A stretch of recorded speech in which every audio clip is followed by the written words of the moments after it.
Assalamualaikum warahmatullahi wabarakatuh. Waalaikumsalam.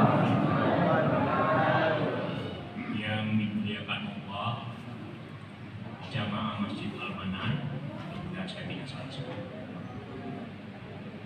jamaah sholat Isya dan sekaligus jamaah sholat tarawih pada malam ke-7. Pertama-tama kita harus mengucapkan puji syukur kepada Allah Subhanahu wa Ta'ala, karena pada malam ini kita diberikan kesempatan, kesehatan untuk bersama-sama melaksanakan ibadah Ramadan. Sebagaimana kita ketahui bahwa ibadah Ramadan ini mengandung berbagai hikmah buat kita semua. Malam ini saya diminta untuk menyampaikan tentang konsep ekonomi Islam. Walaupun saya katakan saya tidak mungkin menguraikan secara lengkap karena waktu kita terbatas. Karena setelah ini kita akan memasuki sholat tarawih yang juga akan memakan waktu. Hadirin sekalian, sejak perkembangan bumi ini muncul berbagai teori ekonomi dunia. Yang paling tua itu teori ekonomi liberal. Dalam teori ekonomi liberal,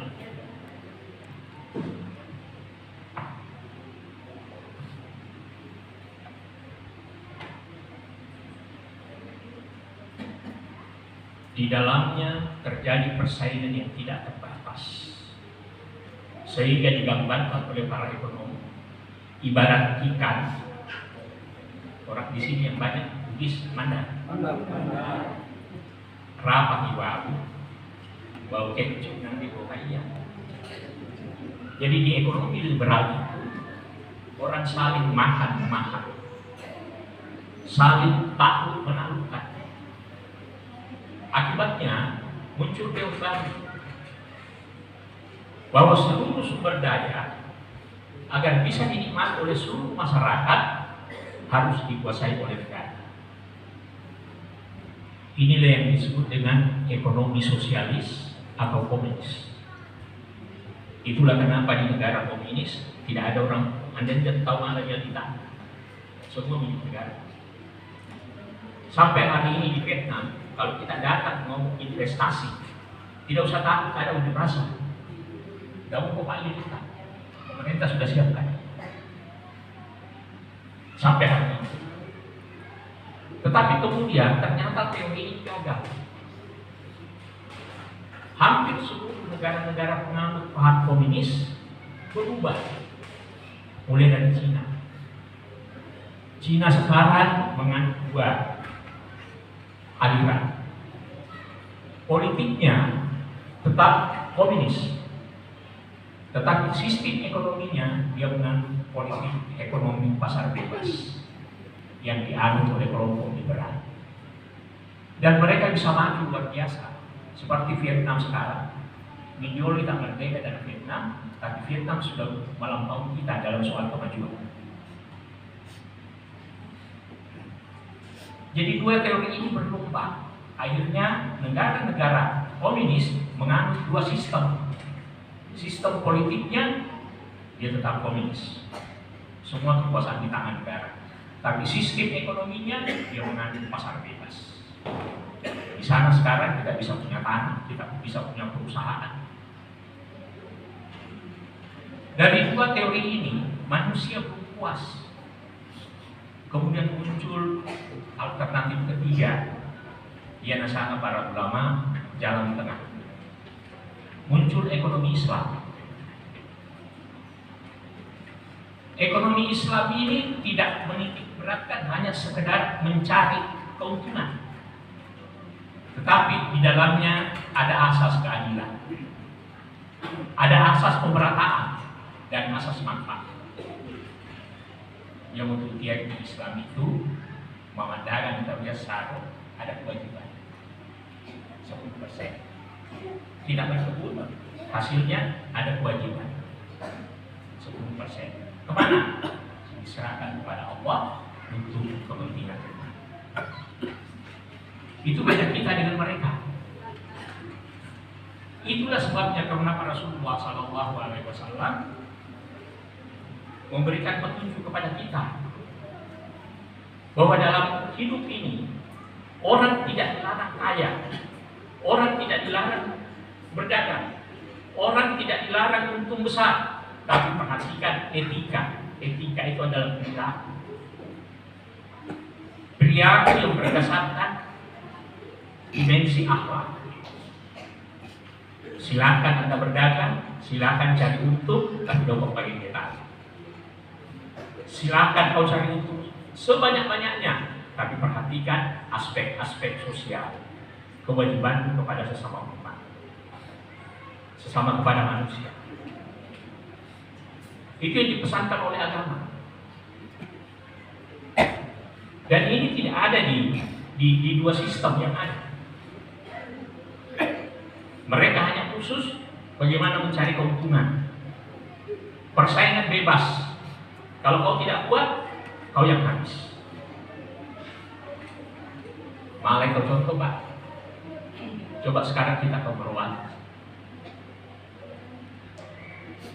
Orang pribumi cukup jadi buruh. Yang punya modal jadi bos. Itu pasar bebas.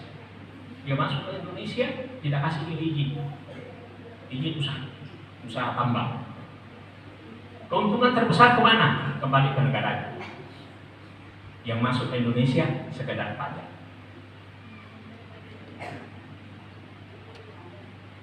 Sedangkan untuk ekonomi Islam tidak seperti itu. Harus ada keseimbangan. Apa yang dimaksud dengan keseimbangan? Dalam upaya kita menggali sumber daya yang ada, pertama, perhatikan lingkungan. Karena kalau lingkungan rusak, yang terjadi adalah bencana. Siapa yang ditimpa bencana? Masyarakat sekitar. Narua banjir, kita yang kena, dia dapat bukti.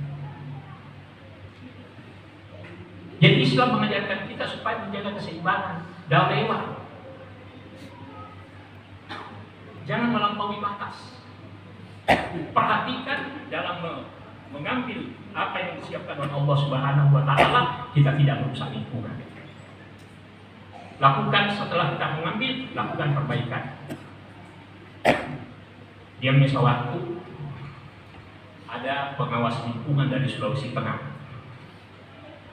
Dia datang ke sini karena dia dengar di atas pegunungan kita ini ada orang dikasih izin bikin jalan.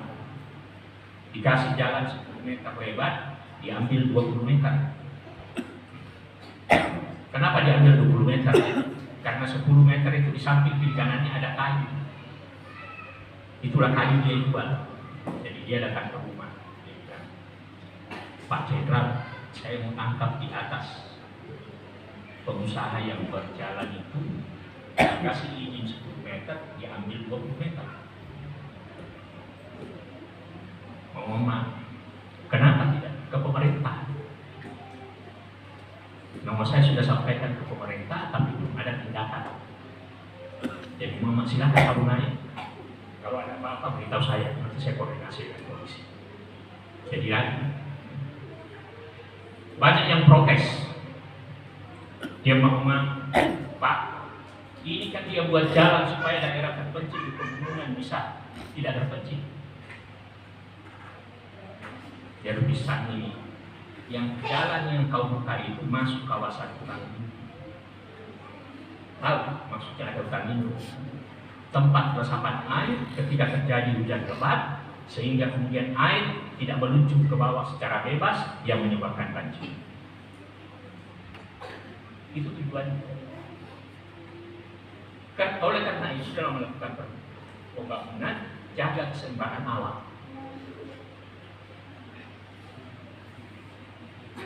Yang kedua yang ingin saya sampaikan dalam ekonomi Islam, kita tidak menunjukkan dalam berusaha itu dengan tetap mengedepankan moralitas kita.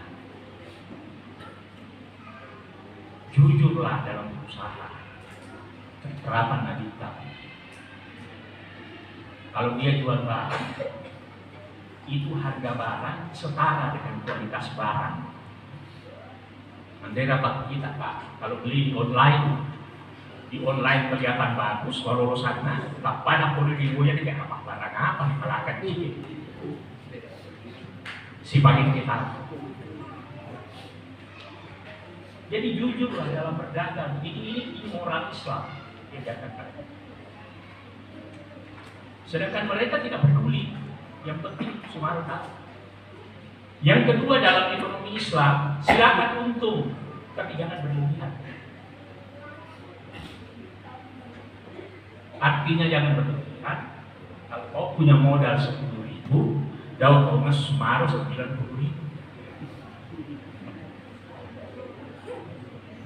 Jadi ada tegang rasa di kita di dalam ekonomi Islam.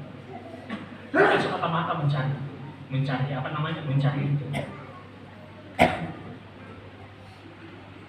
Yang keempat, seorang pengusaha Muslim harus membangun jaringan. Jaringan mulai dari produsen, distributor, sampai ke kita. Anda itu malam dagang pas akan di pasar minggu. Kita harus tahu kalau kita punya barang, ini produksi dari mana. Surabaya, kita harus punya jaringan ke Surabaya. Yang tidak pernah kita miliki, seperti misalnya harga coklat. Sekarang 100 lebih. Harga coklat itu kita bisa tahu tahun depan mahal atau murah, perhatikan informasi dari internet. Kalau di Afrika tahun depan dia panen coklat berhasil, maka pasti di Indonesia harga coklat. Kalau di sana gagal seperti sekarang, maka pasti harga coklat melambung. Itu jaringan. Di luar, waktu namanya dia coklat, capu ditakbangi caketa. Tapana capu caketa, tapasan 100.000 desa kilo. Di sosok. Kenapa? Karena kita tidak punya jaringan. Islam mengajarkan kita ada teknologi. Manfaatkan teknologi itu. Anda tahu kita al-hikmah itu milik kaum muslimin yang hilang. Dimanapun dia temukan, ambil karena itu hak. Biasa dia pakai. Yang keempat yang ingin saya sampaikan,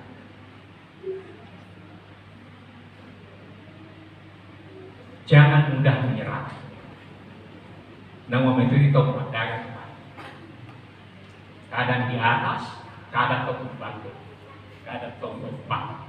Tapi jangan pernah menyerah. Miliki keuletan. Orang berhasil itu mereka yang tangguh dalam berjuang. Tidak ada orang yang terus-menerus sukses, ada dia Pak. Di zaman Rasulullah pun masa keemasan itu berganti-ganti.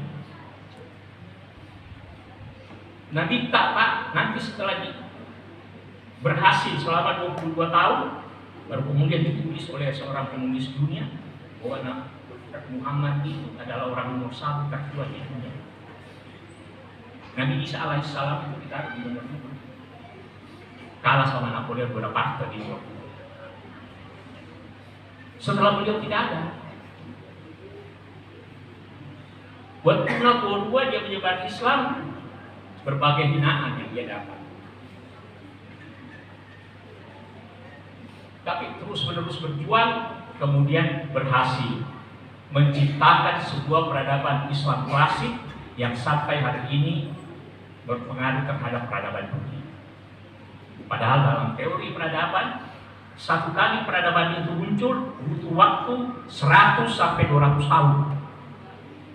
Sedangkan Rasulullah hanya butuh waktu 22 tahun. Napoleon butuh perubahan di Eropa, dia butuh 200 tahun.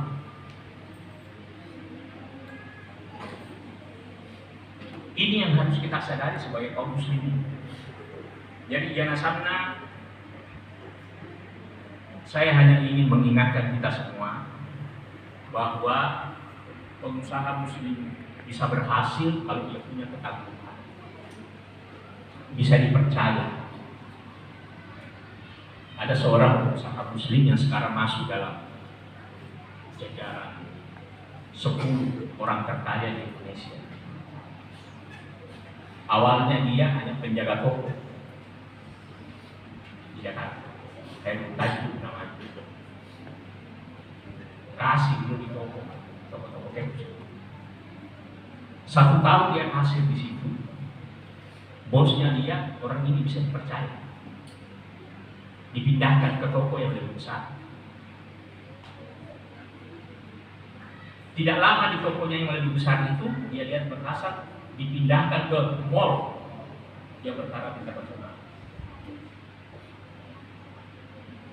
Dari sana dia berhasil, kemudian dia bangun sendiri. Dia punya kerajaan bisnis. Sekarang menjadi orang nomor 10 terkaya di Indonesia. Apa modalnya, Pak? Ketekunan, kepercayaan. Makanya itu suci kerukunan. Pak, jangan diri toko-toko itu. Ketekunan, kepercayaan. Ini yang harus kita miliki semua. Karena kalau kita tidak miliki ini, kita akan tersisih. Kita tidak bisa menahan orang lain dari negara lain, intervensi negara lain, kaum lain untuk masuk ke Indonesia. Bagaimana? Kenapa? Karena kita butuh modal. Untuk bisa membangun, kita butuh investasi. Yang punya uang, mereka. Karena itu satu-satunya cara adalah kita bangun ekonomi kita sendiri. Yang tidak melanggar syariat, tentunya. Pak Lambi, masih terjadi perdebatan. Uang bank itu jasanya haram apa halal? Main di dua betul baru. Yang uang haram, dia tahu uang antian. Karena uang yang kita simpan di bank itu diolah dan dimanfaatkan untuk kepentingan orang banyak. Jadi wajar kalau kita terima jasanya. Almarhum orang tua saya itu prinsipnya pokoknya bank haram. Itu prinsipnya. Jadi umpamanya dulu di bank BPD dulu, berapa dia taruh, biar di sana sudah 3 tahun 4 tahun, tetap dia tidak mau ambil lebih. Prinsipnya haram. Tetapi kalau kita baca bukunya Imam Sauto, Profesor Dr. Muhammad Abdul di Mesir, uang yang disimpan di bank tidak haram karena dimanfaatkan oleh orang banyak, kepentingan pembangunan, memberikan kredit pada pengusaha-pengusaha kecil untuk membangun negara. Itu alasannya. Jadi memilih pemerintah, lihat bukunya Imam Sauto, dia bekas rektor Al-Azhar. Saya lihat di sini. Jadi ada yang mengharapkan, ada juga yang membolehkan. Yang saya ketahui yang pasti bahwa kalau itu bank swasta, mereka sepakat bilang haram. Itu yang saya tahu. Tapi untuk negara, sebagian mengatakan haram, sebagian mengatakan tidak. Di ada satu malam ini, saya hanya ingin mengingatkan bahwa kondisi negara kita tidak sebaik yang kita duga. Ke depan kita akan mengalami berbagai masalah. Dirasakan banti PE, sampai di Nawaras 16.000, kapan? Ada orang berpikir petani. Padahal kalau kita tanya petani, fakta dirai-rai. Siapa yang itu pembeli gabah? Saya pernah ketemu pembeli gabah. Saya bahasa Bugis salah. Mana di pembeli gabah Pak Haji? Mangari. Yang Maleman. Mana Pak Jenderal? Kok mangari? Ini dia yang kasih Pak kita nggak tahu. Saya bisa dapat sama. Mana namu? Nah, dia namu. Soal dia nama kasih Pak kita nggak tahu. Iya dong gaji Pak Jenderal. Kode dia nama kasih Pak kita nggak tahu ya juga ini. Itu panatan nggak sama dan itu yang satanan juga. Sih kok beli kilo dari tahu 50 kilo. Nampak aja tak ya apa? Macam itu. Ya ngomong mana 50 kilo. Dan ini kan nampaknya. Tapi waktu pas saya Pak Jenderal, dia semua rupiah. Kenapa bisa rupiah? Nama, kau lagi baru dulu, Pak dapat baru karo dulu. Apa gitu ya? Jadi yang bersama itu pas susu, nah, saya pas susu, kecil nah, maksudnya bisa kualitas beras. Ditekan Pak. Jadi bisa nasalah susu yang ember dulu sih dia nasalah pas susu. Mak dia kalau Pak ember kenapa? Masih sakunya karukur susu Pak. Kenapa nasalah dan masih punya sama gak mau karena nama rendaman airnya tinggi. Itu kejadian di lingkungan kita. Jadi dari dia manual masuk di baras pengatasannya. Pak kan, andai pun tak direlai. Kemarin saya suruh timbang gabah. Dalam satu karung yang jadi beras hanya 50 kilo. 50 kilo. Padahal waktu ditimbang 100 kilo. Tadi saya tanya lagi, ini saya tahu, sana hasilnya, ini saya diminta 200 Pak. Kenapa namanya saya diminta 200? Mencampur nanti walau.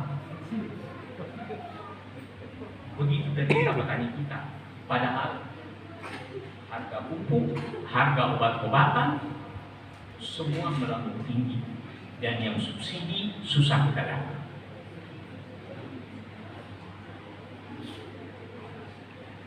Di satu Pak, kenapa kita punya bibit yang dari pemerintah kualitasnya tidak bagus? Yang sebenarnya yang diberikan kita yang sesungguhnya itu sebenarnya yang bagus, kualitas bagus. Kenapa bisa tidak bagus? Karena waktu dibicarakan di DPR, anggaran buat Departemen Pertanian, pembelian bibit itu diminta oleh anggota, ya Pak Mahali. Jauh pemerintah. Ngapain Pak? Karena mau ia mahali, dia sarona. Jadi dia carilah yang kualitas rendah. Itulah kenapa kualitas bibit kita tidak bagus. Mau dia membantai, siapa yang bertanya? Suruh ketemu sama saya. Itulah yang menyebabkan kemudian mantan Menteri Pertanian kita dapat takluman. Jadi dulu itu bisa dinasab Pak, supaya kita tahu introspeksi suatu ketika anak-anak kita bisa duduk di DPR, bisa jadi bupati, bisa jadi gubernur, jaga kau punya akhlak. Karena cuma itu yang bisa membawa. Lihat Pak korupsi DPS 8,6. Malah dikorupsi Pak Menteri Komponasan 8. Tidak mungkin disetujui anggaran kalau tidak setuju semua. Waktu EKTP, saya ada di Komisi 2. Ada 52 orang anggota Komisi 2.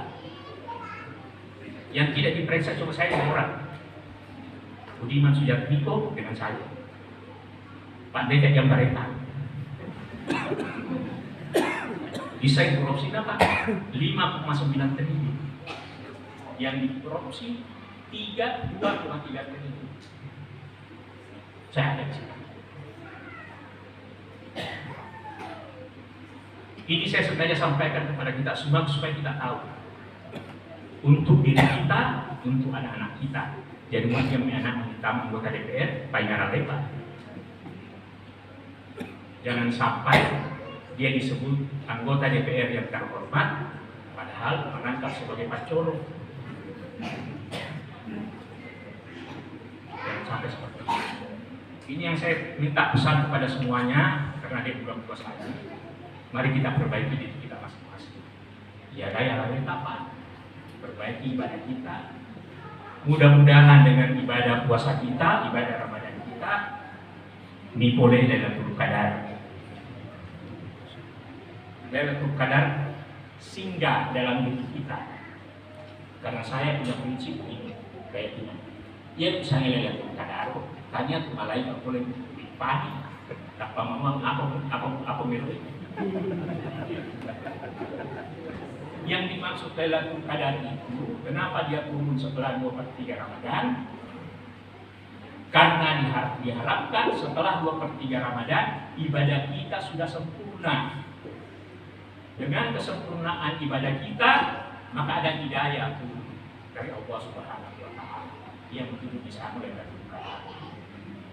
Kita berubah setelah 20 menjelang 20 hari kita berpuasa. Mak Toriolo, boleh Lailatul Qadar, angin bertembus, mau manual dan dia keluar.